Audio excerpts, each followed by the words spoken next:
Welcome friends to the newest edition of Seahawkers What If, the most unique Seahawks preview show in the multiverse.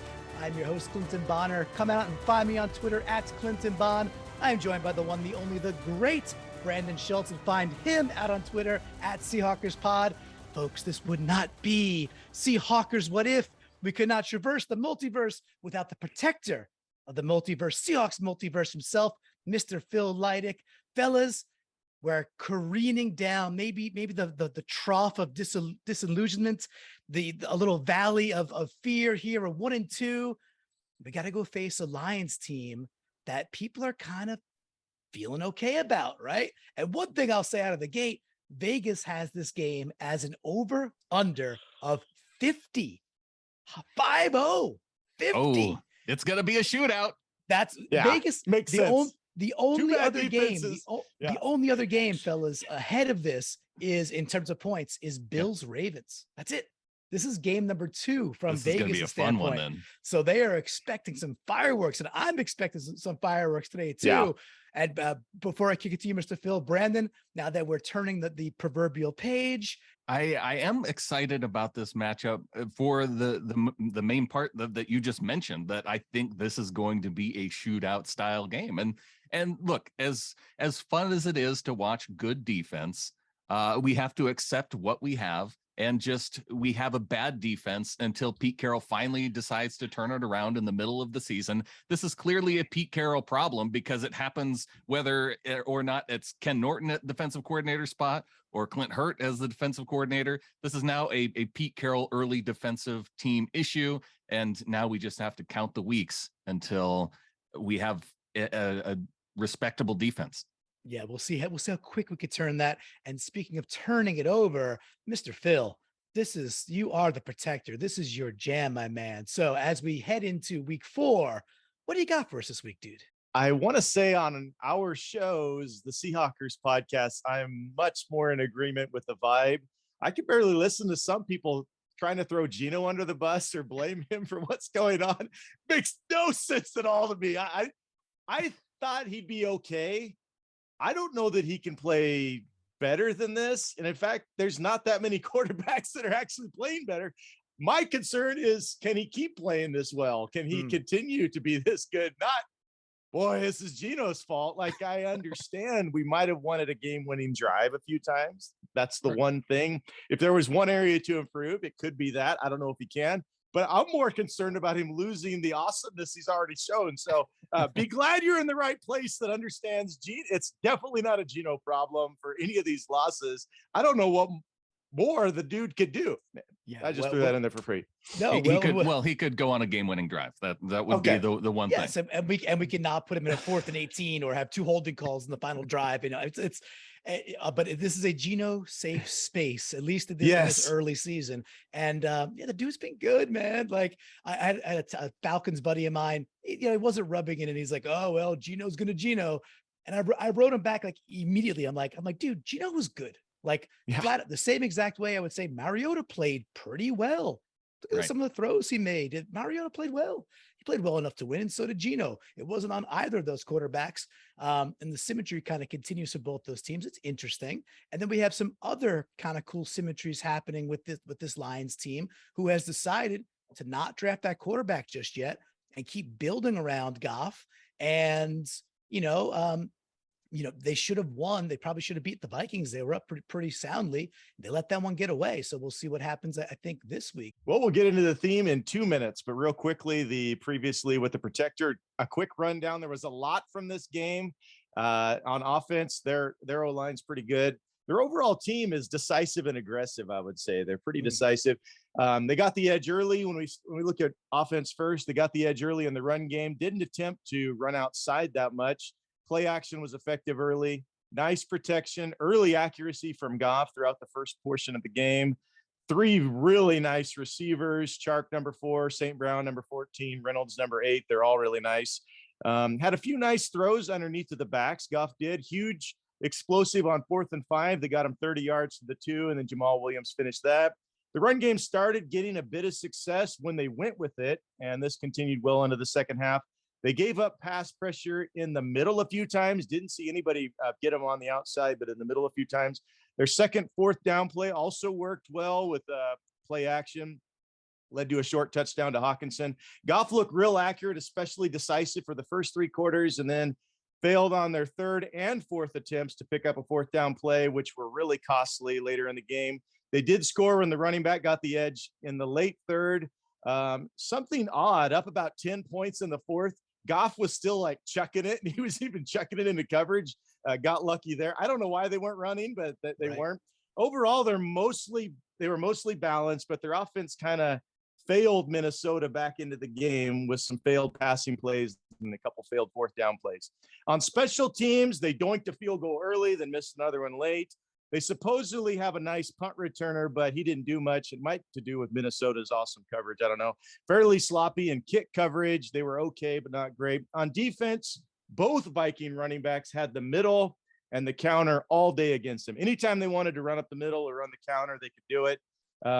And they bit pretty hard in play action against the run as well. The pass rush, you'd expect Hutchinson and others to do a lot. They were better than Atlanta was, but that's about all I'll say. They weren't lethal. They were non-lethal pass rush. Okuda did a really good job against Jefferson as far as keeping him quiet, but their DBs had a lot of penalties, you may have noticed in that game. Usually, if Cousins beat them, it was a great throw. Cousins had some bad throws, but when he beat him, it was usually a great throw. They started giving up the edge in the run game during the second half. They'd already been giving up the middle.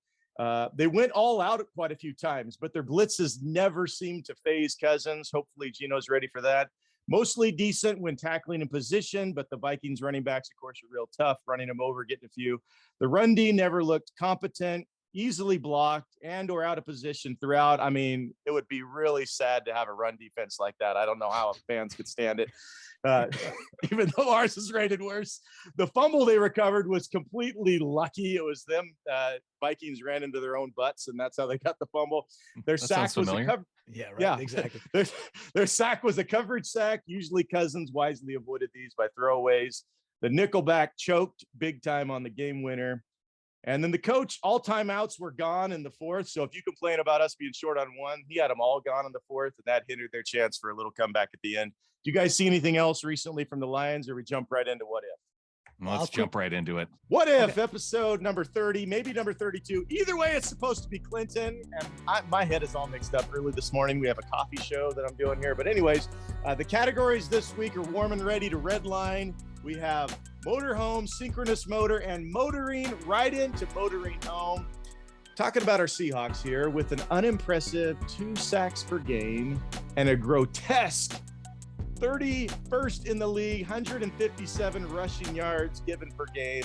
What if our front seven can be home wreckers against these Lions in one area? Would you prefer they motor home in pass rush or keep the Lions home in the run game? Clinton, what do you care about most if we can just improve in one area this week?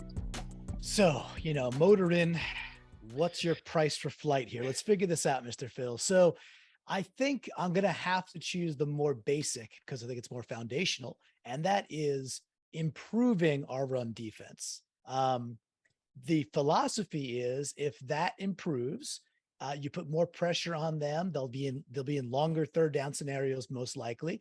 And then the other shoe will drop is how I see it. I think this one's more foundational than the other one. And then getting there, how are we going to do it? It's evident to me that I think Maffei's got to play more snaps. He's got to be part of the solution. Maffei should be playing more. He's been better at setting the edge and making tackles than Taylor has. It pains me to say it. But the proof's in the pudding, man. So when we get to Detroit Rock City, let's see more number 53. Let's see some more discipline. We desperately need better linebacker play, especially Barton. Barton's going to make better decisions.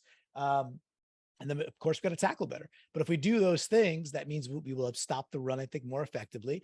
And this Detroit system, St. Brown's really good. Goff has picked us apart in the past, but it runs through the running game. Even though DeAndre will be out, Williams is a legitimate power back in the NFL. He's good. And he's not going to break off, 40-yard runs, but he will 4, 5, 6 yards, each time if he's got a hole or more. super dangerous runner and a good offensive line.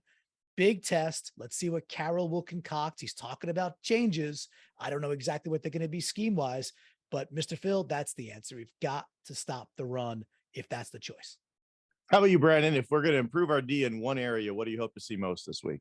Yeah, it's matchup based for me with this answer. And I go with the run game as well, because I think that if the Lions are going to get the win, it's going to be because they have success on the ground. And if you can stop that and force Jared Goff to beat you, well, then I will accept it, I suppose, if he's able to get to if he's throwing and having a great day with Reynolds. And I don't know if we're going to see St. Brown. He had an ankle injury in that game against Minnesota. And so he may be out too, along with Swift. He's it's uncertain. That's questionable. Huge. I didn't know that. Yeah. So if it's just Reynolds and Chark, then I feel a lot better about the receiving core, about our guys being able to shut down their receiving core. Yeah, if they don't have St. Brown, it's going to be big. And if they are able to stop the run, then I like our chances against the Jared Goff-led offense. All right. Yeah, if we don't get a better pass rush, then our DBs are really going to have to work at it. That's for sure. All right, the next question. This one will start with Brandon on motorhomes. What if the Detroit DBs get away with their overly physical style at home? There's no doubt. I mean, they are very, very physical. The refs aren't going to throw the flag every time, but we might wonder if they're going to throw it less at home. So what if they get away with a lot more at home? How do you propose the Hawks offense might overcome such a scenario where they're getting away with constantly grabbing and shoving on DK and Tyler? How do you propose we could overcome that, Brandon? What's the alternate plan? Yeah, I think that, Okudah is a really physical back. He's the one corner that I feel like I worry the most about. And so that could be a pretty physical matchup, especially with him and DK. If Tyler isn't getting the calls necessarily on when they are being physical, because I feel like he's the best corner at pointing out that maybe these guys are being a little bit too physical. Other than going through the run game and trying to focus on improving that part of it. Hey, if they're just allowing physical play on the outside between the DBs, I like our guys as far as DK being able to be physical in those types of moments. I like the speed that we saw from Goodwin. And so, yeah, if they're being physical, hey, let's test maybe to see if they can hang with some of the speed that our receivers have. And then, hey, if they're being physical, how about our tight ends this last game? Maybe we go more toward the tight ends and expect some big days from Will Dissly. We got to see Noah Fant rattle off, I think, 4 catches in this past game. Parkinson's catching the ball. So, hey, yeah, if their corners are going to be physical, I think I like our linebacker matchups. Or our tight end matchups with their linebackers a little bit more than. Clinton, you have a proposal if they're getting away with a lot of physicality with their DBs? I do. And Brandon got to it towards the end. I got there eventually. I know okay. I had to work my way through Brandon it. took them all. I know. So go ahead. It's still your early AM as well. I'm on the East Coast here, so I'm already 3 cups of coffee deep and I should be firing. And with that, for me, it is going back to what you said earlier, Brandon, more matchup dependent. When I look at outside shots down the sideline, that like Kirk Cousins does that a lot. He'll throw the ball up to Osborne, or obviously Jefferson. He will take his shots downfield 20, 30, 40 yards and push to the sidelines quite a bit. He throws that ball a lot. And, it's kind of whatever. He's Kirk Cousins, right? He's actually pretty good. He can operate an offense.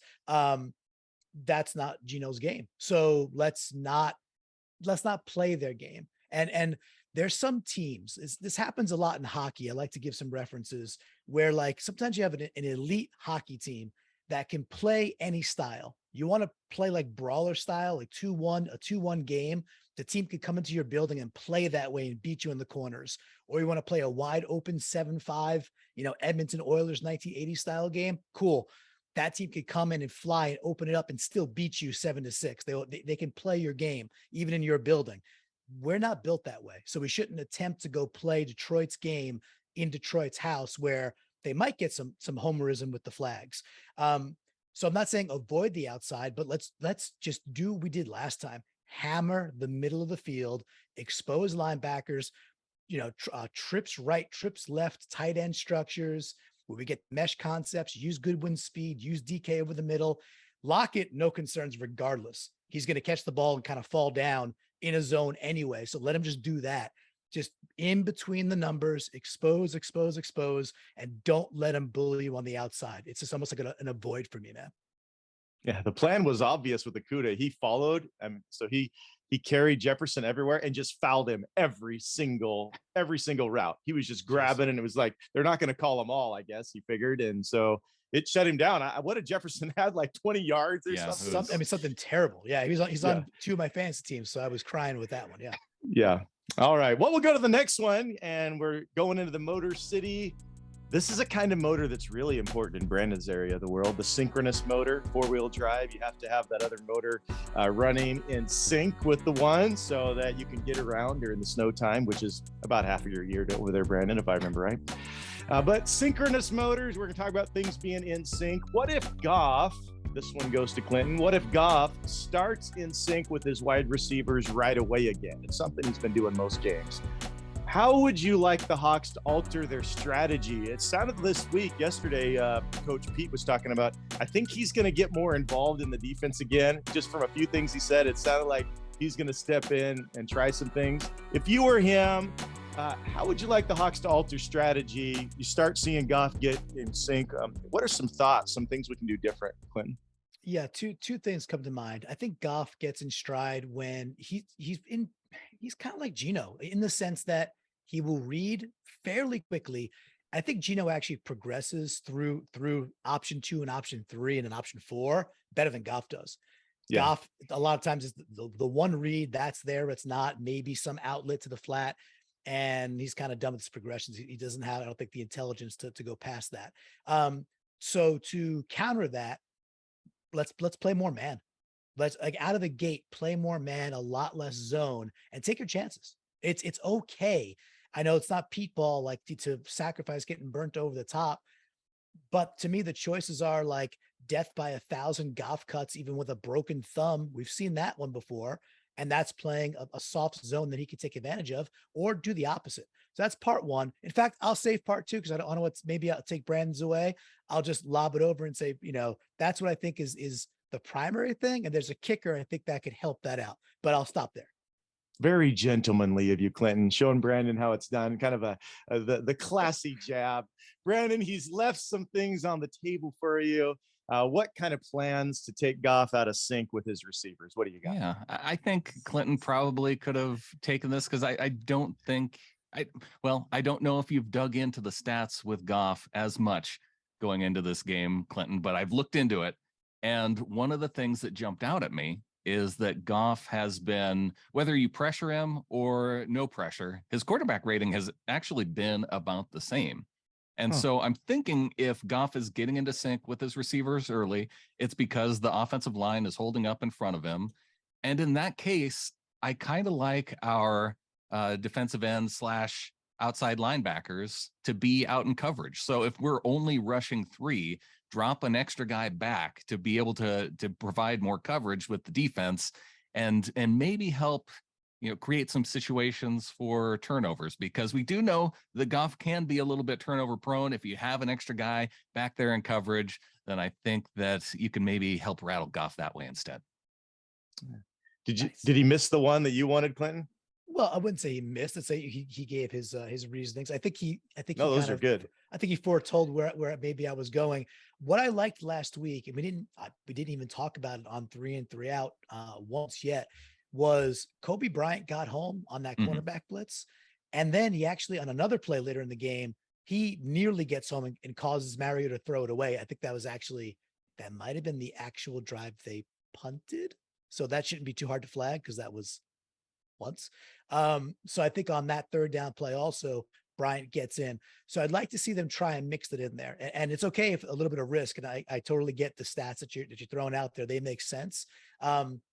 But I liked what I saw from Kobe Bryant. He had that kind of like just trigger off the line and just, veracity going at the dude. And of course he got that clean shot on Mariota, which kind of brought the house to, to their feet. Right. So that'd be kind of cool. You can't do it all the time because you will get burnt no matter who the quarterback is. But a little bit of Kobe Bryant on the blitz was showing that even with a mobile quarterback like Mariota, you can still get him scrambled a little bit. So that would be the little sidecar I'd throw in there. Yeah. I thought it was going to be friend of the show, Miles Adams, getting some pressure up the middle, which was about the only place that seemed to get him, but that's okay. I like these answers. We got to get them out of sync. Continuing with synchronous motors in the Motor City. This one, the second question, we'll go to Brandon here. What if one area of our offense can stay in sync during this game? The Lions don't have a great defense, but where would you most expect success against the Lions' home defense? We know they do play better at home, but where would you most expect some success of staying in sync against this team, Brandon? I think, well, it's hard to pick with the Lions defense because I do believe that they're ranked 32 out of 32 teams. So, yeah. If I'm going to pick one area of the offense to attack them with, maybe both are fine. I want to see, I'd actually prefer to see Geno just keep it up with this particular game. I know we've talked about in the past, like just how we'd like to see Penny get going and see Ken Walker tearing it up on the ground. Now I kind of want to see how far Geno can go in this game. And when it's expected to be a shootout, I think if there's something that I'm going to point my finger to and say, I want that consistently throughout the game, it's going to be Geno Smith in the passing game, whether it's outside to DK and Tyler, whether it's the linebacker, or whether I keep saying linebackers instead of tight ends, whether it's the tight ends or whether it's just some dump off passes to get, Penny and Walker out in space, or, that nice little underneath spot where we've seen the running backs kind of leaking out a little bit for some of those short passes. I kind of want to see Geno in this game. Yeah. So you want to, and do you expect to, Brandon? Do you expect to see Geno in sync the whole game? I think I do. I think awesome. I've seen enough through 3 games that I can now expect it because I've seen it. Okay. How about you, Clinton? Where do you expect us to be most in sync against this Lions defense at home? For sure. I think Brandon wants to expect it. He's like Scully on the X-Files there. He wants to believe, but so do I. So I'm going to take a slightly different path to an answer here. And you know me, Mr. Phil, I like my numbers. First 2 games of the year, we averaged 48 offensive plays. The first 2 games of the year, 48 offensive snaps. Last game, we had 69. Yes. That is just the metrics are what they are. It's even larger than it sounds, because we just 48, 69, whatever. That's whatever, 21. Which is amazing considering we had 3 drives in the second half. Exactly. Right. Percentage wise, that's a gigantic jump. Yeah. So for me, I think it's about our tempo. I think this is a similar team to Atlanta that we could come out and that what that does is it provides what Brandon just said, right? It allows for the format where Geno could keep doing his things, and the expectation is, I look at like Carroll's not a dumb person. He looks at that success. He's raving. They said the week before, we want to let Geno do more. It did not mean 40-yard bombs downfield. That was not their version of Geno doing more. Their version of Geno doing more was more plays where he could make more calls to the line, set the team up for success, audible when he has to, and then take what was given and play the way he plays. So it's all about that tempo. I think it concludes with what Brandon suggested, and I do expect that because I don't think the Lions have a very good defense, and the stats kind of show that. Awesome. I want to have a third in sync question and say, what if the 3 guys on the What If show could be in sync? But you guys might not hear it.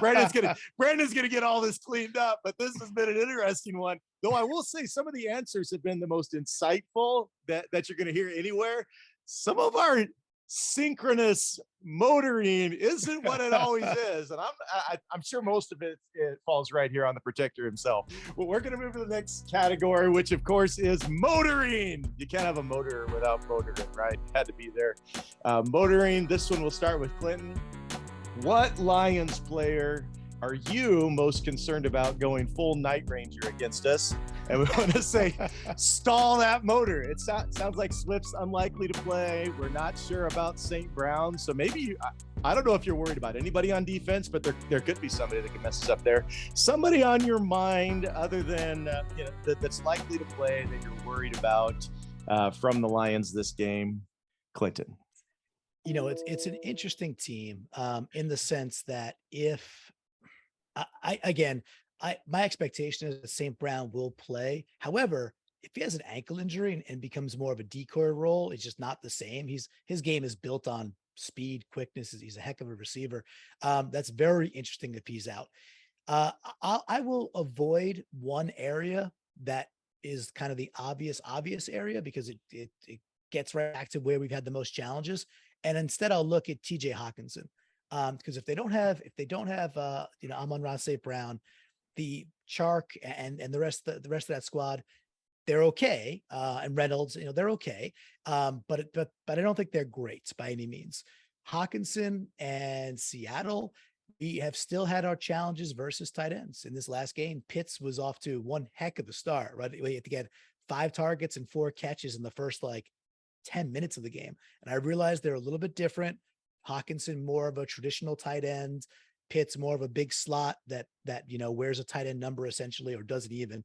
But whatever, we've had our challenges with tight ends throughout the years. And given the fact that I don't think we figured things quite out yet defensively, it still feels like an area of the field that can be exposed. So if we can shut somebody down, let it be Hawkinson with the other dudes, kind of limping along, and then let's see where the chips fall where they may. And I will say too, Brandon, you talked about calling for Ryan Neal. Right? Last game we had Sidney Jones, a healthy scratch. Did Ryan Neal play? Did he play at all? I would have to look at the snaps. He didn't jump off the screen at me. Right. I didn't see Ryan, and maybe he got in a little bit, but there's been games previously, I think it was a couple of years ago, where Ryan Neal took out Kelsey for a game, if I recall. Yeah, right? Didn't he have a really awesome. good game? Yeah. So the ability to do that is there. And I think we kind of got to put that stuff on paper too. It's, you got to show the rest of the league that we could take away some of these things so they scheme differently. So that's where I'm going to go. And I realize there's a big honking obvious one that I left on the table, but that's okay. We talked about that and those struggles kind of enough. Right now, when you're playing fantasy, it's start all your offensive players against the Hawks, especially if they're tight ends. I think that's where Clinton is going with that. Yeah. All right, Brandon, what Lions player are you most worried about going full Night Ranger against us? Yeah, I feel like there's 2 obvious ones, and I would be okay with, I guess, Hawkinson having a big game as long as the other 2 could be shut down. And yes, maybe it is maybe the most obvious answer is Amon-Ra St. Brown, who he's had, 8 straight games with 8 or more catches for the Lions, which is incredible. He's had 6 straight games with a touchdown, which is pretty incredible.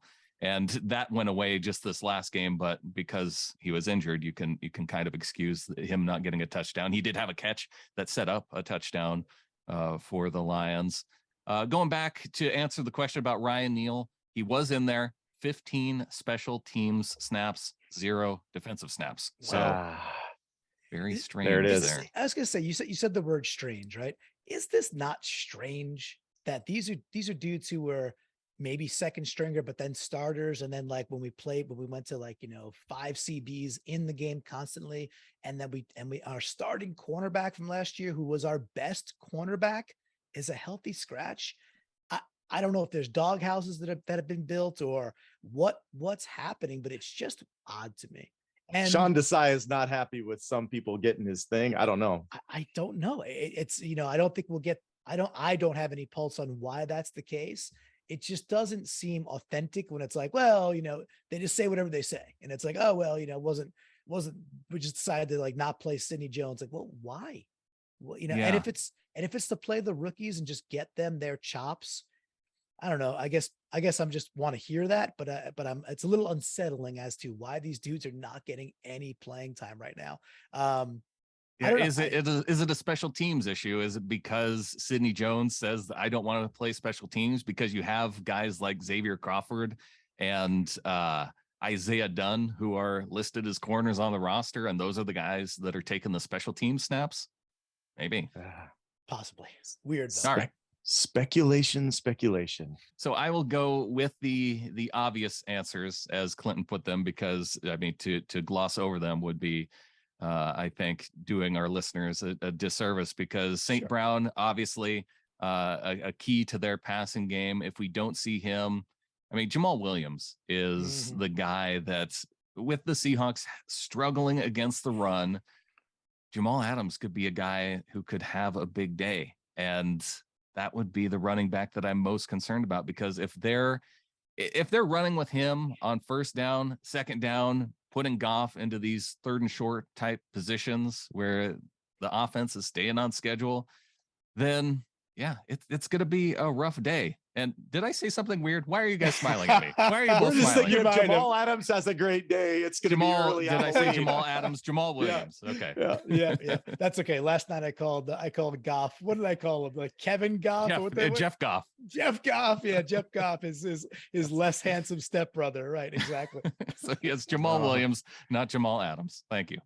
I'd love for Jamal Adams to have a great game, but we're gonna have to wait a while for that. All right, I'm gonna call an audible on this other half of motoring. I was gonna ask about Gino, what motoring looks like, but you guys have talked about that a lot. So we'll bump this one over to Brandon, and we'll switch it to a guy we haven't talked about a lot. And he started to get that engine going. It seemed like it was rolling. But what if Rashad Penny can get motoring? What does motoring look like in this game in the Motor City against that Lions home defense, Brandon? What would motoring look like for Rashad Penny? I would say what it would look like is 2 touchdowns of 30 yards or more, because what we've seen from the Lions defense, it hasn't been great. And I think that if Penny is getting out in space, we're going to see him break off at least 2 of those for touchdowns. That's what I'm calling. All right. How about you, Clinton? What does motoring look like from number 20? Yeah, I want to believe on this. I want Brandon's outcome. That'd be fun, right? Especially watching that dude rip it up like on turf in a dome. Just something kind of special about that. They look that much faster. I'll give my numbers here: 15, 90, at least 1 touchdown. That that'd be a really nice line. I think he could. I think he could push past that line for the reasons we've been talking about this entire game. But that would feel pretty good. That would be like, all right, you know, if we got a clutch here, we're at least into like between 3rd and 4th gear. Now, if he does what Brandon said, you know, we've hit 5th or maybe even 6th gear, some turbo mode with the synchronous motor there. And we're really, really humming. But I think paring that back a little bit of traffic, 1590, 1 touchdown. I would also like to see a red zone touchdown. Let me be a little more specific. I love the breakaways. They're going to come this year. It'd be really cool to get. So you want, I already gave him 2 breakaway touchdowns, and now you want a red zone touchdown too. How many touchdowns does Penny need to score, Clinton? I guess 3. I guess 3 is the answer here, right? For us all to be right. Then we'll all sing together, motoring. Yeah, that's it. But I would love a you know, Penny showed some smash mouth ball this last game, which he showed the end of last year, where he kind of figured out that actually I'm a pretty big back. I don't have to be a finesse back. It's continued this year.